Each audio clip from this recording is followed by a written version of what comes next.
First film I ever saw was The Greatest Show on Earth by Cecil B. DeMille.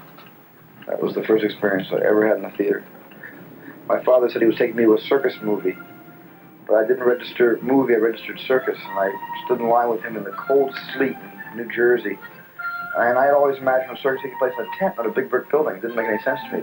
I expected the curtain open and to see real elephants, a real lion tamer. And the curtain opened, there was a big piece of white material, and this flat image came on this white sheet, and it was The Greatest Show on Earth. And my first reaction was that my father betrayed me. He took me, promised me a circus, and took me to something that I couldn't quite put my finger on. It was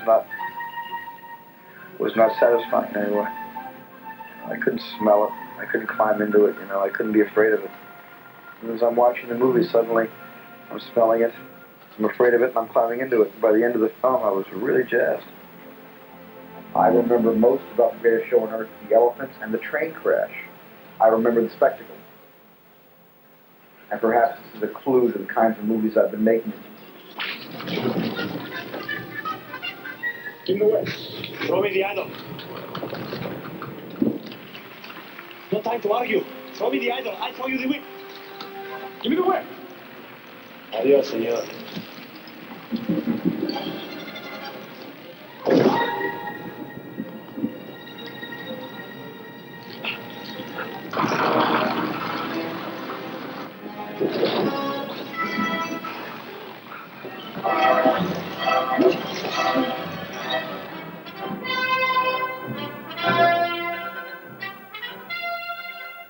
Adventure.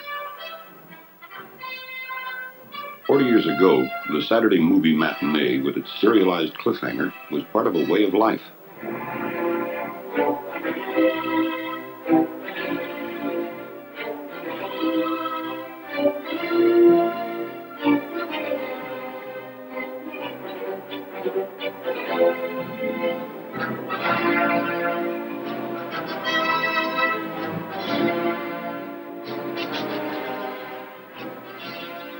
Today, the adventure movie is with us again.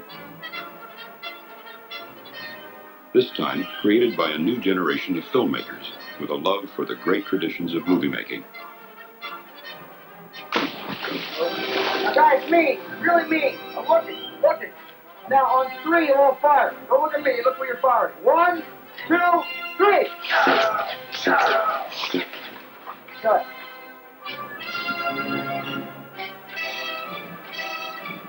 Working together, George Lucas and Steven Spielberg have recreated the excitement of the classic cliffhanger. The rider comes right enough into the camera and he rears back in a dust ball form. This is the story of how they did it.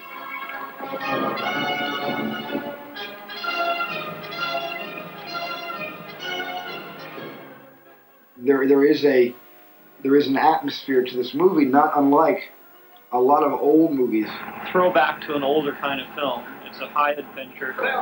Filled with inserts and reactions and head turns, and it's a fast-paced, fast-action picture. Vaguely in the mode of the old Saturday morning serials. I'm really doing it more than anything else so that I can enjoy it. Because I just want to see this movie. You sit back and you say, boy, why can't they make movies like this anymore?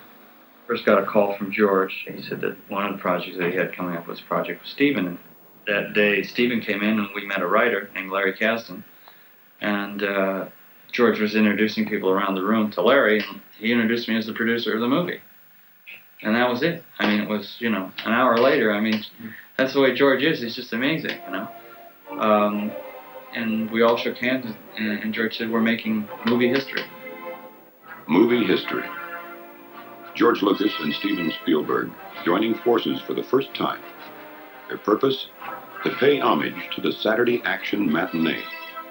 But while the old serials were made in a week for $100,000, this production would take 6 months of planning, 3 months of shooting, locations on 4 continents, and a $20 million plus budget. The saga of Indiana Jones would be a cliffhanger on a grand scale. At Elstree Studios in London, this team is laying the groundwork for the production. Perhaps the most exciting byproduct of any motion picture is the sense of common purpose, an instant commune. Art military, art industrial, art social. that is the soul of the movie crew. And these are the people responsible. And action!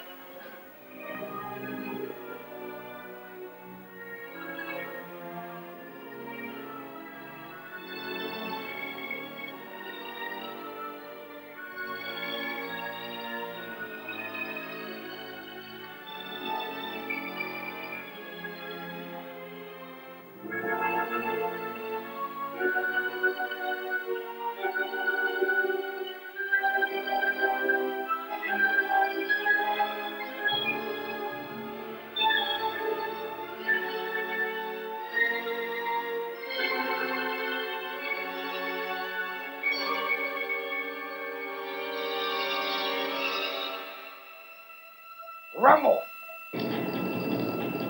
Okay, good, okay.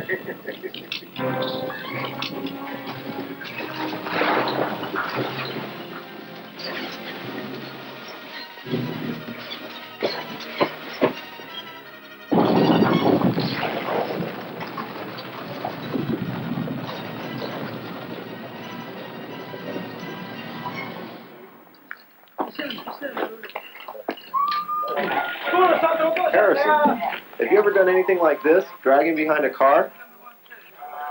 Dragging behind a car. Dragging behind a car. Roll cameras! No? Lift your head up just a little if you can, that's it. It's just one more useless experience. I'm sure it's not dangerous. If it was dangerous, they would have waited till we got more of the movie done.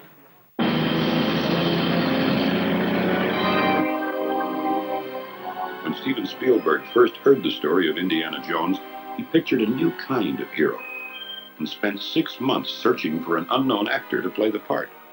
We were stuck. We had 3 weeks to cast the part, and there was nobody close.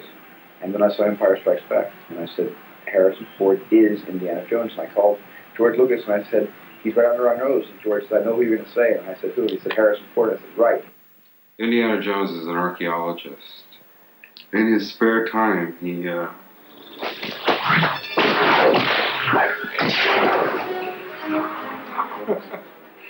a grave robber. But it's an adventure that has found its own fantastic elements about the adventures of a soldier of fortune, Indiana Jones, caught up in a spectacular supernatural treasure hunt.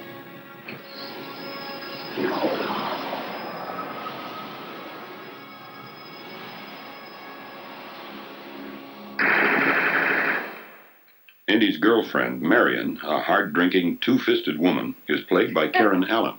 Gee, that's good. I like that. This soft-spoken New York stage actress impressed everyone. You were wonderful. Thank you. It was going to be an enormous challenge to me because I've never done this type of film or this stylized type of acting in film. Anytime, you put somebody in with snakes and skeletons and falling down cliffs and all that sort of thing, it's a whole nother ballpark.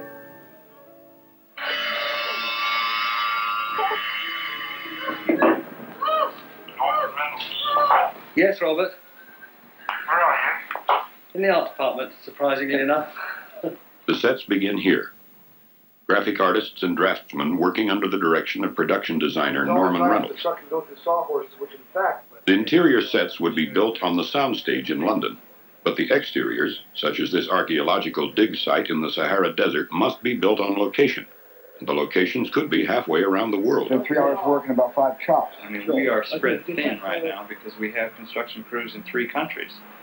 And it's hard for the production designer just to get around to see everything. When we started on this movie, we presented with a script which took place in Peru, in the United States of America, in Nepal, in Shanghai, and in Egypt. So we went to look for locations. We had already decided in principle that we would make the Egyptian part, Tunisia, on the basis that we were not seeing the pyramids, the Sphinx, or the Nile. So it was quite logical we could do it here. We'd worked here before on Star Wars. We knew that the country was suitable, basically. The art department built scale models for each set. This miniature of the dig site filled an entire room.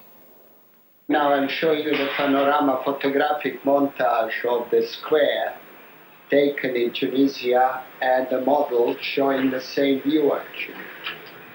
With all due respect, not all directors can visualize everything, you know, from the drawings and plans, because plans are understood by architects and draftsmen and people like that. But when they see a three-dimensional presentation of the thing, it's much easier for them to understand what's going on. And they can also plan much better because they can see the distances, they can see the heights.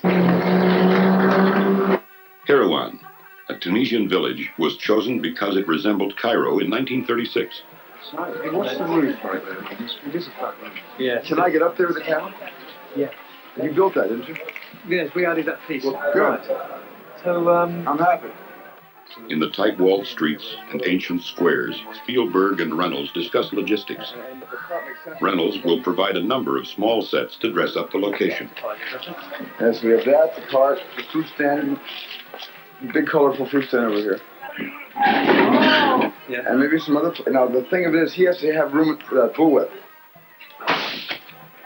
Well, we can't get the crane in here, that's for sure, unless you can go through the door. You get through there. Probably Right. go through it. Well, this should be the location. Let's use this instead of the other one. Instead of that. Instead of that. Both situations right here. Shoot. It's a hard decision to make because these small areas are very visual. Yes, they are. But we don't have enough time to make all these locations move from one to the next. Spielberg faced a compromise. If he made Cairo smaller, it would be easier to shoot and easier for the audience to follow. I just wonder if it's as far as the movie's concerned, whether it's just a little bit convenient that everything sort of happens there, you know? That's my only doubt. But you see, what it does is it gives us a geography. And I think sometimes geography makes people, an audience, more secure with the story. Yeah. But back in London is where the truly elaborate sets are built. Today, Reynolds pushes to complete the massive Well of Souls set, where Indiana Jones will discover the lost Ark of the Covenant. This is the most difficult set of the entire production. Simply because of the size involved, the fact that it's 30 feet in the air and the actors have to get from the top to the bottom, and just the physical difficulties involved. The difficulties in constructing this huge underground tomb were resolved through careful experimentation with models and mock-ups. The set is now completed and ready for shooting.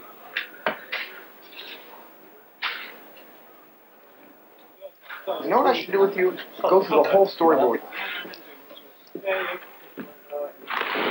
Spielberg begins the day by reviewing the storyboard, a series of drawings, like a comic strip, that outlines the day's shooting. This will help him show the cast and crew exactly what he plans to photograph. At the beginning of the production, Spielberg made stick figures for every shot. Since then, professionals have redrawn his sketches, and they now become the storyboard, visual script. Now, here's our first shot today. They all look down into the hole. There's nothing down there. It's all black. Now we're down below looking up. Indy, why does the floor move? Give me your torch.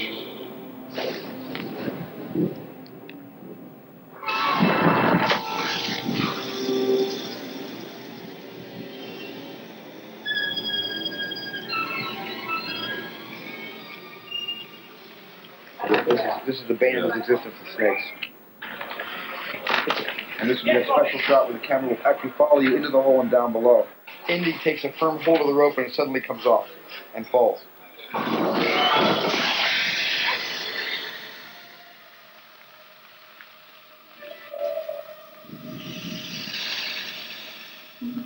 I told him it would be all right. And my big problem in making movies is, especially an action picture, in a very fast-paced sequence, I'm trying to turn the page before I ever finish the shot. I've already shot that thing in my own head. That's done. That's a print. The gag comes off Marion's mouth, and she is unceremoniously shoved into the hole. Hang on! Oh, God! Don't! Don't fall! Here!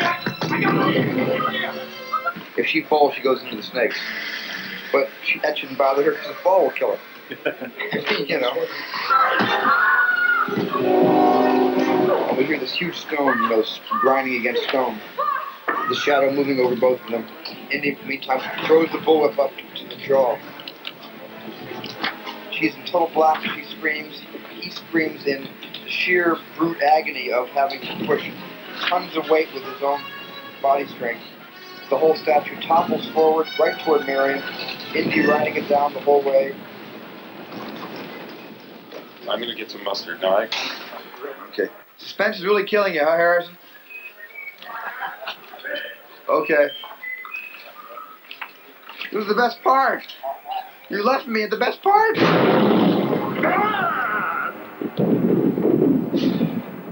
Sorry, Indy.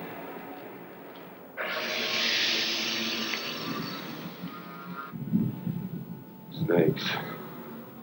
Why did it have to be snakes? We gotta get Robert down here. We don't have enough snakes to make the scene work. Just the set's too big for the amount of snakes that we have. And we hardly have enough small snakes for even an insert. Literally 2,000 snakes in the set are swallowed up so quickly. We have to get more. We have to get more snakes.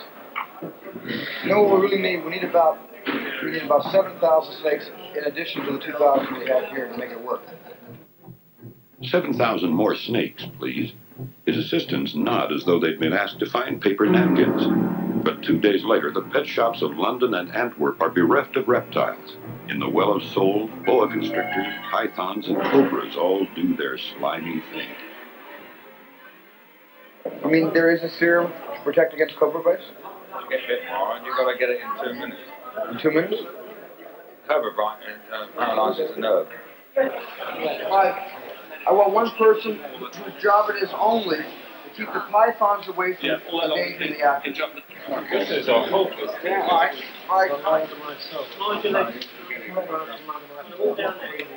Thousands of them. Just get ready to shoot right away. I'm never going to be able to hit my mark. Let's reconsider this whole thing.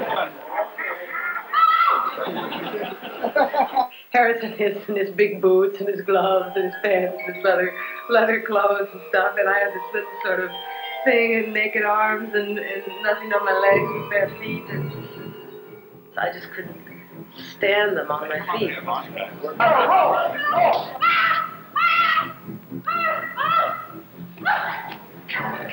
You come down here and there are 10,000 snakes in this shot, and it's like it's not really happening. It's so stunning. It's yes, Right, exactly. okay. All right. Traitor, you get your hands off of me!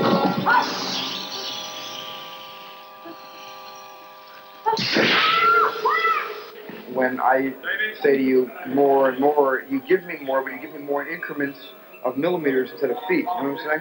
Yeah. It's just that there are some moments where there's a skeleton in the closet. There's two ways of reacting to the skeleton in the closet. One is to go, "Aw, shucks, that didn't scare me." And the other is to let your eyeballs pop out. Not so much the mouth will get dark. Look at my face. Just yes. Right. Okay, cool. Here we go. And I began my relationship with Karen by cajoling her and talking very softly to her, and wound up in the middle of the movie just by saying, "Scream, roll your eyes, look into the camera, don't look at the camera, look over there." Action.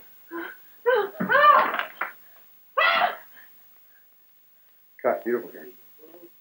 That's terrifying. This is the music right here. That's all you need. Well, so I'm feeling less and less and less silly. Yeah, and you're looking better and better. I mean, I love the last take coming down on you today. Every actor needs a different director for each moment. And I think I have to be a different director for each actor, moment to moment. But not too big. So it goes almost a hand, it's involuntary.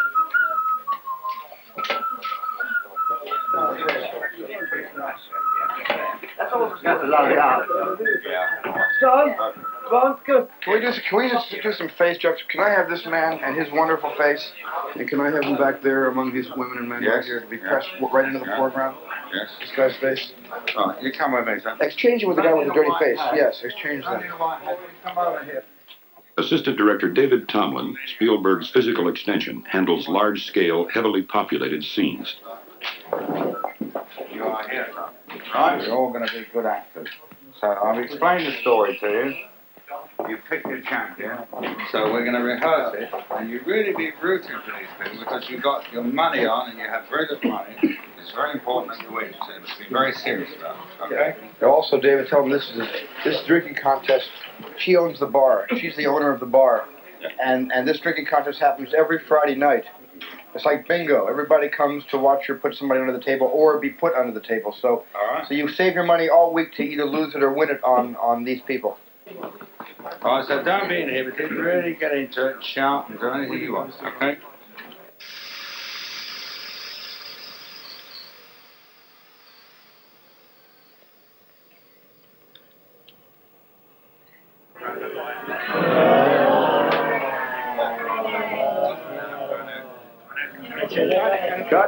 Cut. In with the actors. Listen very carefully. That was good. Now wait, let's talk about this 1 second. There are two things we're going to change. Now we can't see your eye if you're looking down here. You have to cheat and look up here. Yes, then we can see. That looks great. Looks like you're totally drunk out of your mind, but you can still see. And at that moment, to stop them, scream that out because louder. Right, louder. Great, twice is great. And at that point, everybody freezes and takes the money away. And then, with this glass, it's his turn. What could be nice, I don't want to leave your face for one moment. After the Basturi, when you get your senses back, you're still half gone. A little smile like, okay, sucker, it's your turn. Right, great. Okay, sucker, it's your turn. Wonderful. And then when it out, and then the demonstration of victory, and then down.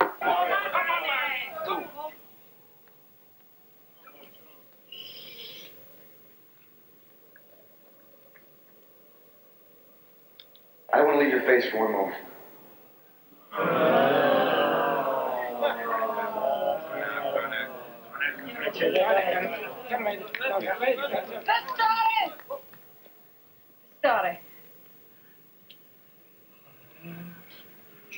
Then the demonstration of victory. Hiya. Terrific. You're not done yet, baby. Karen, you loved it. That was good? Oh, God, I'm so glad. Come on.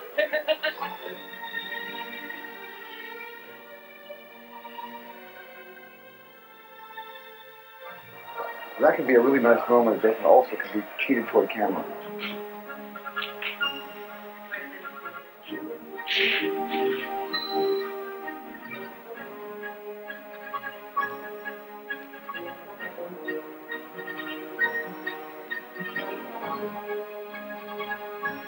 I mean, then you get down into the layers of all the technical things having to be working all at once. So it wasn't just the acting, it was being aware of what the camera was doing and being in the right light and the right place at the right moment and not getting in each other's way and all of those sort of things. I mean, it was fascinating. I need one of the pieces your father collected, a bronze piece about this size, the hole in it, off center with a crystal in it. You know which one I mean? Yeah. I know it. Yeah, see, this is so tight. If you move an inch back, you're out of the shot. Indiana Jones.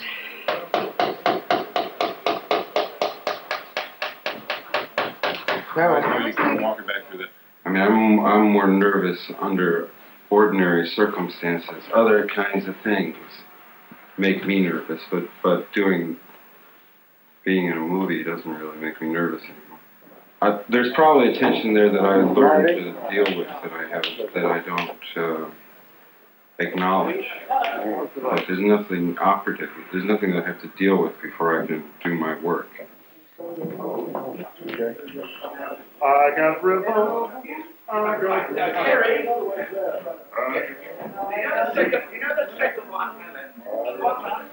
It's frustration. That's different than tension. Sometimes there's a frustration in not being able to make it work. You just have to keep trying. There's a moment before it comes together in which you're both doing separate things, but when it comes together, you're both doing the same thing, and that's the part that you're going to use. Energy and fire. And we see everything that we want to see in you happens there. The moment you look up and Yeah. having heard your voice, the whole transition from, oh my God, to cover up.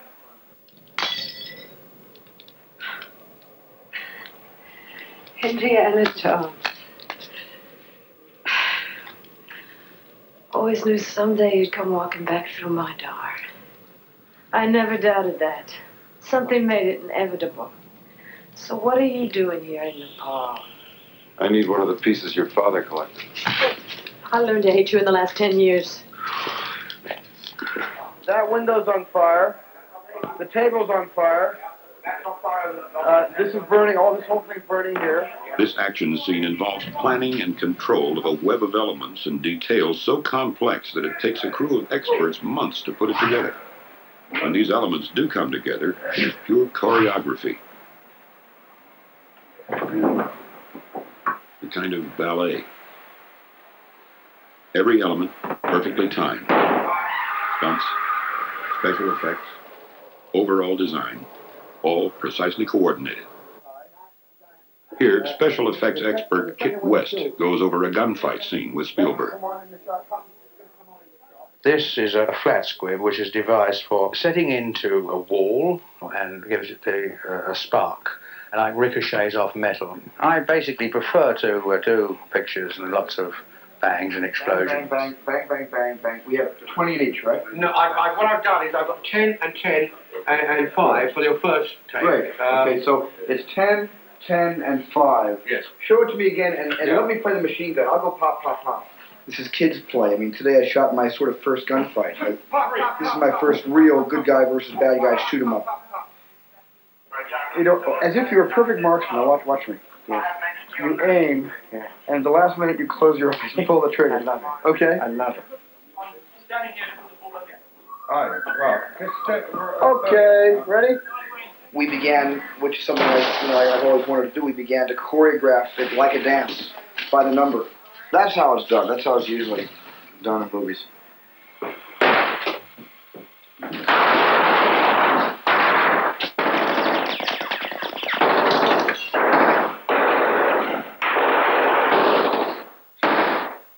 Cut. Lovely.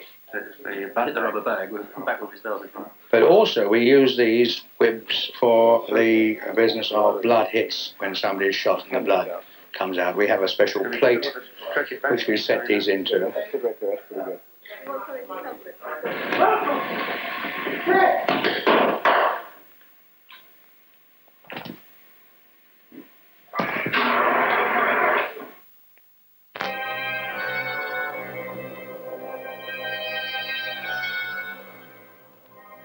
In this scene, the Ark is finally opened, and the climax is a tour de force of special effects.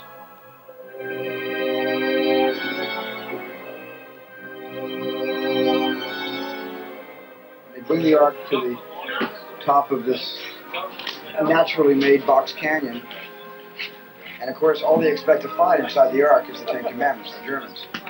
None of us are expecting anything beyond broken stone tablets.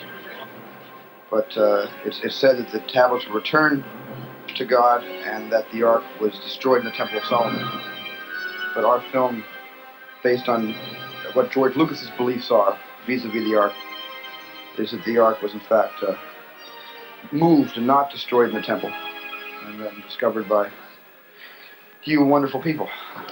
It was always that when they opened the Ark, an event took place. Spielberg knows how the special effects will look and communicates this to his actors. Here, the premise is that, like Lot's wife, looking will turn them to stone. You know, I mean, like you're tied, only your head can move. Like, yeah. I can't! Don't look, Marion! I have to look! Keep your eyes shut, Marion! Don't open them! Maybe I have to look! The actors must take directions with deadly seriousness. It is not always possible. All right, look! The problem with a movie like this, when you don't really know what the effects are going to be until you get into post-production, it's very hard to direct somebody and say, look frightened or look overjoyed or look with awe at something that will not be in for 4 months. Your apparition will come to get you. You'll go around you this way, so you'll turn. I said, John, you'll turn this way. Follow me all the way around. You'll turn. You keep going around with your hands up. Try to keep this thing away from you. Just try to keep it away from you, like flies, like bees, you know. Exactly, and sort of rotate like that as it sort of spins around you. Let one of the hands like kick up, like it's, you know. Good, yeah, good. And I know it feels stupid, but it looks great on film, you know. And then suddenly, you look down, like, what the hell is that mist? You know. And a kind of death mist, which is a mist that sort of crawls along the steps leading down from the tabernacle and surrounds everybody. And from that mist arises apparitions. Apparitions from the mind of the director. Group B, stop! Group A, stop! Wind machine. Come back up again. Group B, stop! The apparitions begin as amorphous clay, then are shaped for animation on film. I like that same flat look over here, so it's not so rounded. Because he's really good. He's sort of a cross between a kabuki dancer and a girl I once lived with.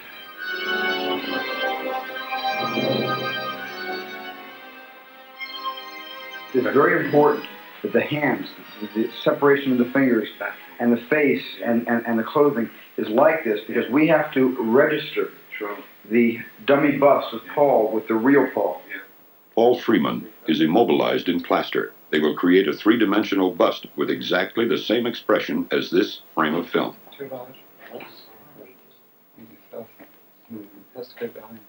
He must hold his grimace of horror, an hour-long ordeal, while the latex and plaster mask is cast. This effect will last only a few fleeting moments on the screen, belying its hours of behind-the-scenes preparation.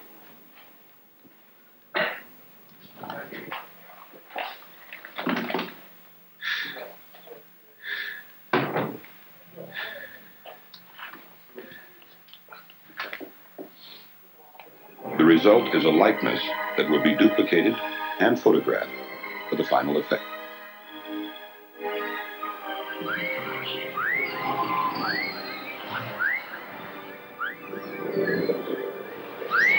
We're dealing with a kind of special effect that we haven't used before, and we're trying to come up with a new look. Beautiful!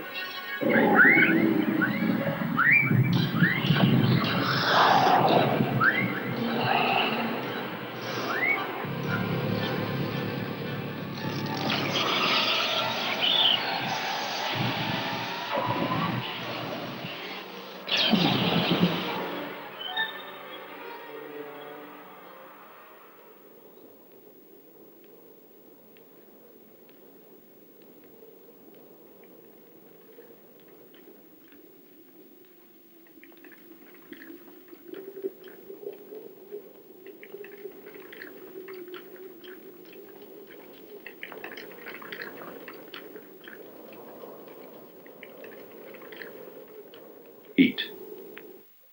Cast and crew are accustomed to working in the hothouse environment of a studio.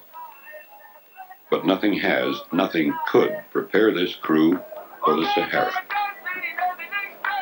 Under the Tunisian sun, it was 130 degrees. In the shade, 120. The sun withers Tunisians and foreigners alike.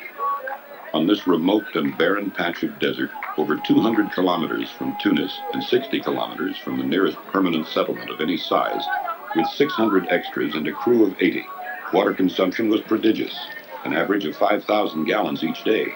Water is a precious commodity in this part of the world, and water lines are a way of life in the desert.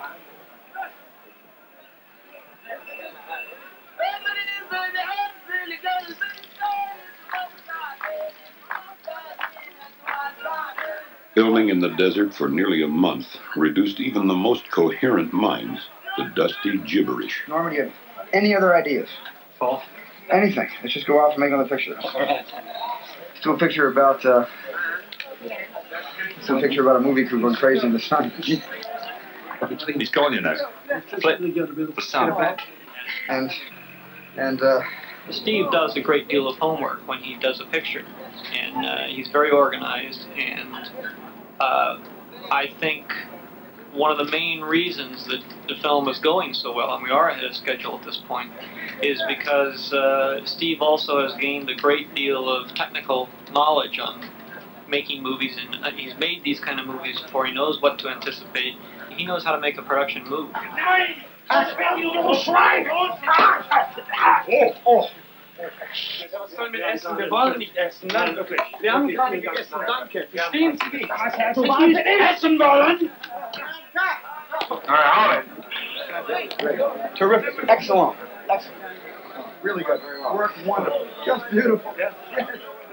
Special effects burned tires to create a hazy background. Too many tires, too much smoke. The scene was too dark. I mean, all this action was too dark right here. Very down for a camera. What? Very down for a camera. Well, push it one stop. We will. I mean, we'll see the water. We'll see the food fly. We'll see all that. Well, the problem is, if I reshoot this, I'm behind a half a day because we have to let them go and rest and everything else. So I would say we have to move on. Let's let the liberty. Let's go. That's Hollywood. Next shot. Great guys, you're good actors. You know whether the shot doesn't work when you're shooting it, and most people lie to themselves like me. I just sit there lying to myself. I say, well, it'll look better dailies, it'll work. And I think so many of us walk away lying to ourselves. And of course, the more we lie to ourselves, the more money we save because it means not having to go back and do 7 or 8 more takes to get it right. Okay, start the dolly track here. That's good. Because you got Start right here. Nice bit of something here. Right, watch this. Start right here and go straight across, perfectly paralleling this. Yeah. Now, do we have any curved track? Yes. Okay, we'll curve off here. There's a moment in every film, many moments, maybe several hundred moments, where you think you've got the biggest hit of the century. And other moments where you think you're going to walk away embarrassed from this and never be able to live it down. And those feelings sometimes occur within an hour of each other, or within a day, or sometimes they just are pulling you and pushing you during the editing process. You know, a success breeds 1,000 parents, and a failure is an orphan. The important thing about making movies is to stay friends. George and I have been friends a lot longer than we've been working together. George and I have only been working together now essentially for a year. We've been friends for 11. This is a movie that I'm making for George from his idea. It's of his being. Yeah, man, thank you. Yeah, like that. We'll be going like this. We'll be moving like this. Yeah, it's great.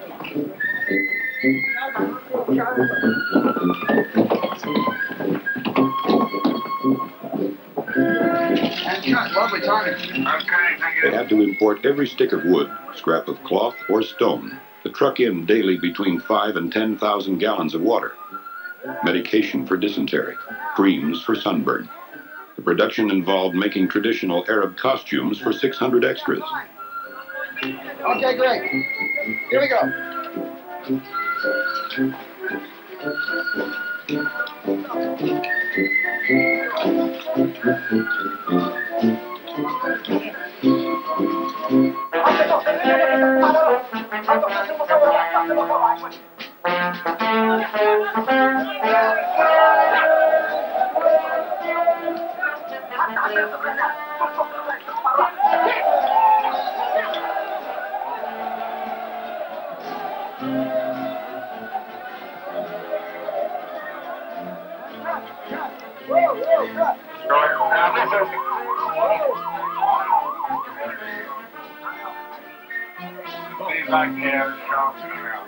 Making a movie is like fighting a small war. The deaths and accidents are, however, more of the spirit than the flesh. This small war was planned by experts and fought by professionals. Vision and execution come together in a rare and remarkable collaboration. And we pan a dolly around with Indy as he's heading presumably back to the surveyor truck. And just as he gets about here, Harrison, a convoy comes by, one vehicle with a whole bunch of foot soldiers, and it's like turning away again, and just until the coast is clear, he dips into the tent. Is that logical? Yeah, me too. Okay, well, sure. Okay.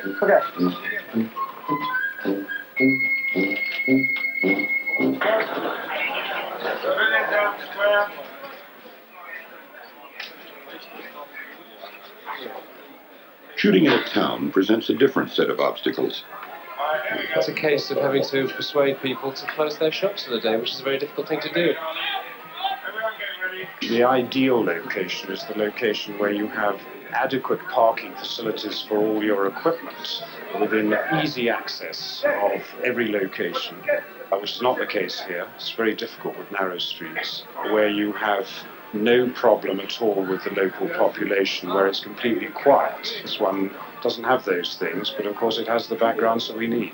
So the first shot is going to be following our principals up, and we're doing the kid with the monkey. So we'll eventually be on dolly track, ending in this direction with the whole house and the city in the background. The problem with the TV antennas is one that you get everywhere in the world now when you're shooting a period film. This movie is in 1936, and the town of Kairouan is covered in aerials. So that was a major logistical problem, to get all those aerials removed. I mean, logistics, they're myriad. There are so many facets to logistics in operating in a foreign country.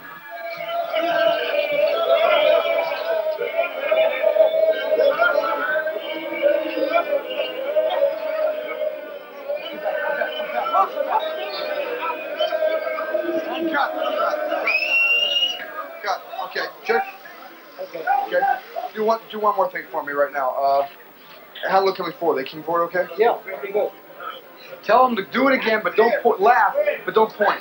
Okay, laugh, but don't point. Shooting in a town like Kairouan, to be honest, you don't know until the day you start what it's going to be like. I was pleasantly surprised because we closed off the main street. I don't know many cities in the world where we could have done that without creating a riot. More direct. Yeah, more direct. More direct.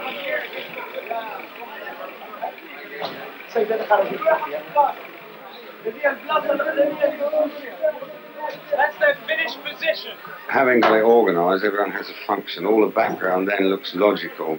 So watch out for their toes, use their brains, and react as they would in a normal situation.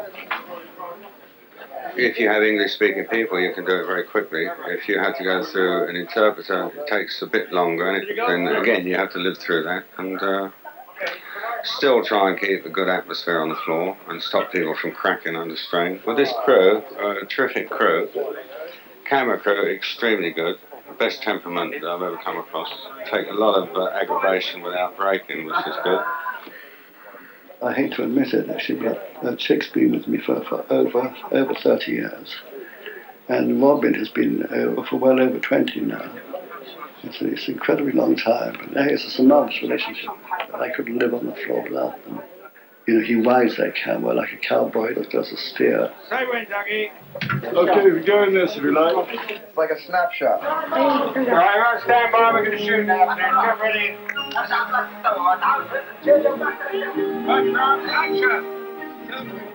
It's you, it's your family, it's your friends. Put it all together, like a string of pearls.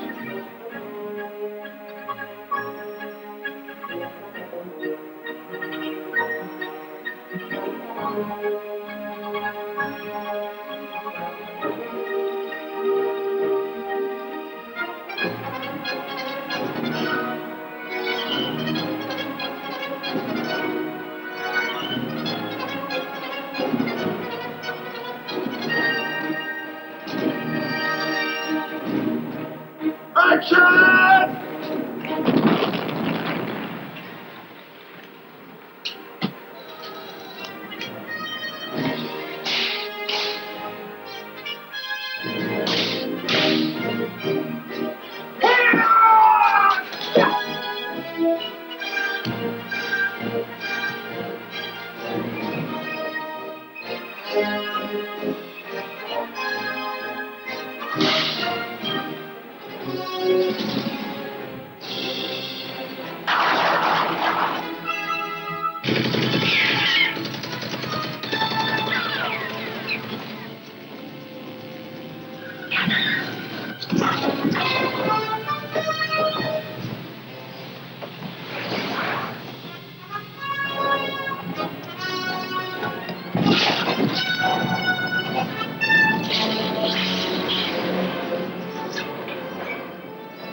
Holy smoke, my friends!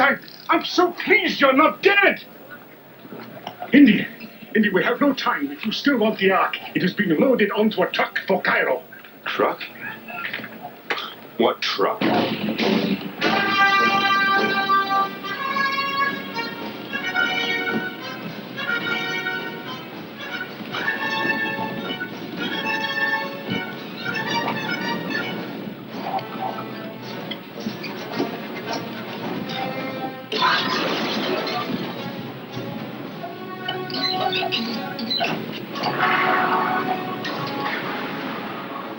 Now we're doing exactly what you had. This is all in The storyline includes a chase in the grand tradition.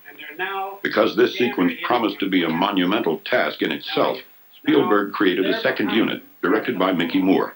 Then this truck comes around. He's overshot. The car goes through the tent. Spielberg and Moore used the storyboard to plan the chase. Moore's footage must fit stylistically into the whole. Anytime we cut to a static shot during the chase, there's nothing worse than having a static shot because we're so used to the movement. We're moving with the trucks, moving with the cars, moving the mount shots with car to car. If we have a wind machine or anything blowing some dust in, it'll give some movement to the scene. I'm going to write right here, Glenn said it's going to be spectacular. How do you spell spectacular? Stunt coordinator Glenn Randall designs, rehearses, and supervises the stunts. He takes responsibility, balancing acceptable risk against effect. Tell him don't worry about me. You make sure that he's looking to get, because...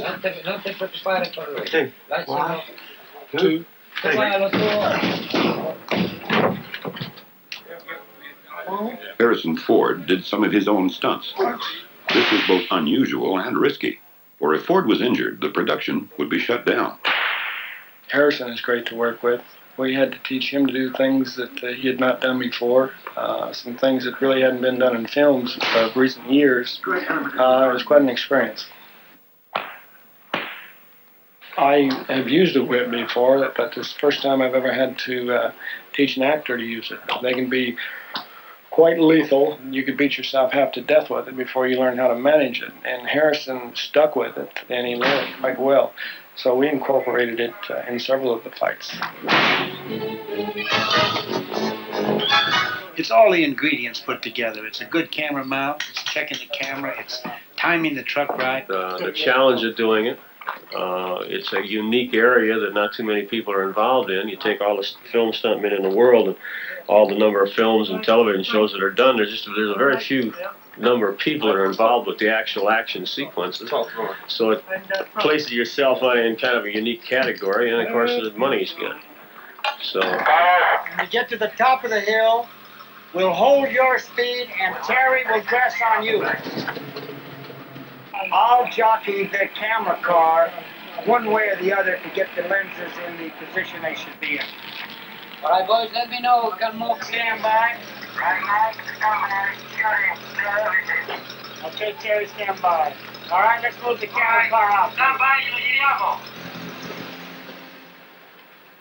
They know the moves, but at 25 miles an hour on a dirt road, they don't always make it. nobody has a gun at your head, nobody's making you do this stuff. Terry Leonard will try to top one of the classic movie stunts. It's similar to a stunt that Yakima Canutt did back 42 years ago with a stagecoach, but we're doing it now with the truck. I did the thing 4 months ago on a movie called The Lone Ranger with the stagecoach and 6 horses, and it didn't come out as successful as we'd like. The coach ran over both my legs, and I thought I was going to be out of business for quite a while, but luckily it didn't break them, but it just cut a lot of tendons and muscles that they sewed back together, and I healed pretty quick, so I got back in business right away. He slips and goes underneath of it, and is passed through under the truck and then catches himself and comes up in the back end. And there wasn't a lot of clearance. So it was kind of a tricky situation. We're making a sort of a ditch for his body to lay in, which he still only has about 2 inches of clearance when he goes underneath. You had to be right on the money, proper speed. If you bounced off of a ditch or something, you've got a man underneath the truck whose life depends on staying on course. You're conscious of somebody being under there, but you can't think about anything other than the fact that you've got to stay right on line. Plus, if you run over somebody, you know, there's no excuse in the world that's going to take that away from your own mind. Because your life at various times, I'm not trying to make it sound like every time you go out, you're staring the Grim Reaper in the face. That's wrong. But 10, 12, 15 times through the course of a year, you are hanging it out, letting it happen. And most of the time, you're involved with other people that you trust and respect and have confidence in. And that really is a test of friendship, because they're there when you need them. No, you can't cheat too much. It's got to be as much as you can right in there. Yeah. Wally, line that up, will you? All right, let's clear up here, boys. Let's clear So up. he's not behind the housing? Yeah, take a check, man. All right.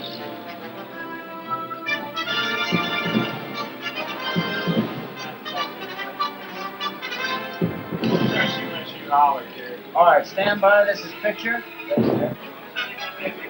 Right. Okay, turn it on and go, Romo.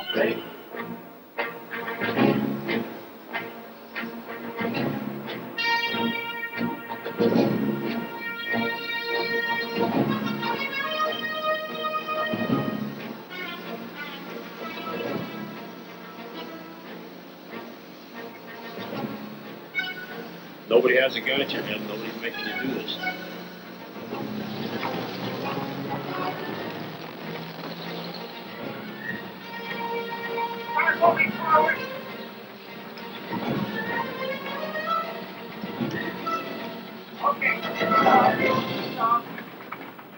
The magic of movies. The magic of movies. Jesus Christ. Hey, look at this, though. Never know how it was done. No. The stunt work to me is memories, friends, and 8x10s. Memories, friends, 8x10s. A long shot gamble in a losing game. And I race just to pull up plane. No second chance when it's never the same. Memories, friends, and 8x10s. The day is done and I'm ready to blow. Plenty of money, but nowhere to go. If you live like this, you got nothing to show. But memories, friends, 8x10s. Memories of battles won. I know we lost a few. Friends can't heal the damage done. This kind of love can do. And the only kind of evidence is memories, friends, 8x10. It's cannon as it hits the ram. Because it's a big mother truck. It's cannoned over. Yeah. Outside. Then we've got to get Glenn out. Well, where? Out of the cockpit. He's driving it? Oh yeah, he's driving it. He drives it for the flip. The most dangerous stunt is saved for the end of the shoot. Extra padding in case this kills me into it. In case of fire, it's the safest way. Okay, boys, it's all yours. I'm going to get out and let you do your thing. We take what we call calculated risk. This is a calculated risk. And we use what we call a cannon to blow the truck over. But I've never blown a 5-ton truck over. I don't know anybody else has. So we really weren't sure what it was going to do. And then with an explosion, it will blows them up there like that. Safety harness is fastened to the roll cage. So wherever the roll cage go, Glenn will have to go. Just before we get ready to shoot, and you're in your costume, you're in your stunning equipment, and you're buckled down, you're ready to go. And you're pumped up, your adrenaline's going, and you're ready. You're ready mentally, you're ready physically, and somebody says, wait a minute, this isn't right, the light's not right, the cloud just came over. That kind of waiting is the most aggravating. That's a classic situation of pressure. That was our last day of shooting. Everybody's ready to go home. It was the last shot of the day. That's why you get paid the big money, because of that kind of pressure. Yeah, all you've got to do now is to get up into there and just join them onto the cannon. Is he ready? Ready. All ready. Roll with him. Right, turn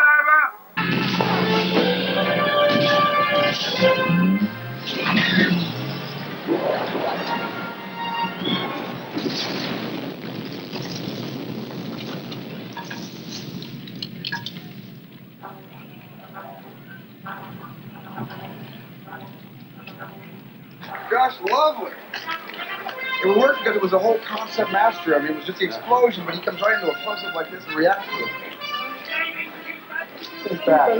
There's more bombs. It's a good symbolic get me out of Tunisia shot. That's wonderful. Super.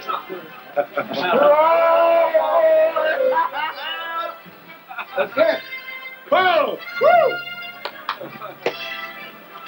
No, it's a wrap. As we come to the end of it, I mean, I feel both relief that we've got through and also sadness that it's over, because every movie you work on is an experience, it's a bubble in your life, it's a time capsule, and it's never ever going to come together the same way ever again. So it's an experience which is coming to an end, and I think there are few of us that don't feel a form of sadness at the end, as well as the relief that it is over.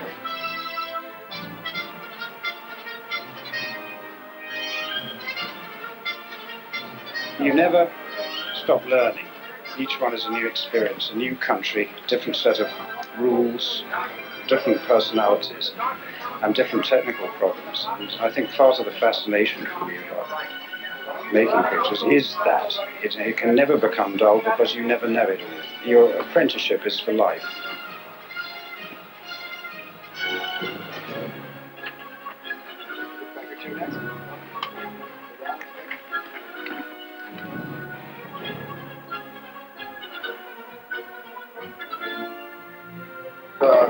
Very difficult.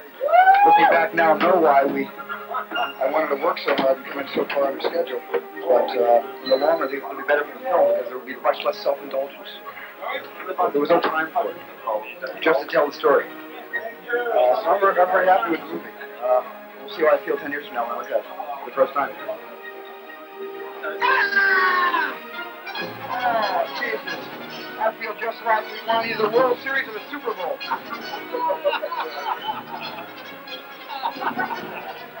See you guys. Thanks a lot. You guys are great too, by the way. Thank you very much. See you in the cutting room.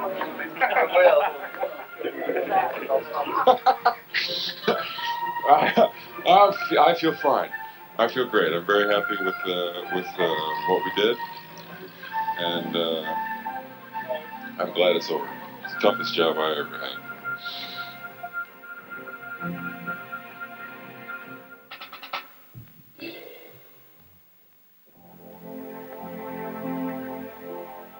Bye. Memories, friends, made by towns. A long shot gamble in a losing game. Flat out race just to pull up lane. No second chance when it's never the same. Memories, friends, and made by towns. The day is done and I'm ready to blow. Plenty of money, but nowhere to go. If you live like this, you got nothing to show. But memories, friends, made by towns. Memories of battles won. I know we lost a few. Friends can heal the damage done. This kind of love can do. And the only kind of evidence is memories, friends, made by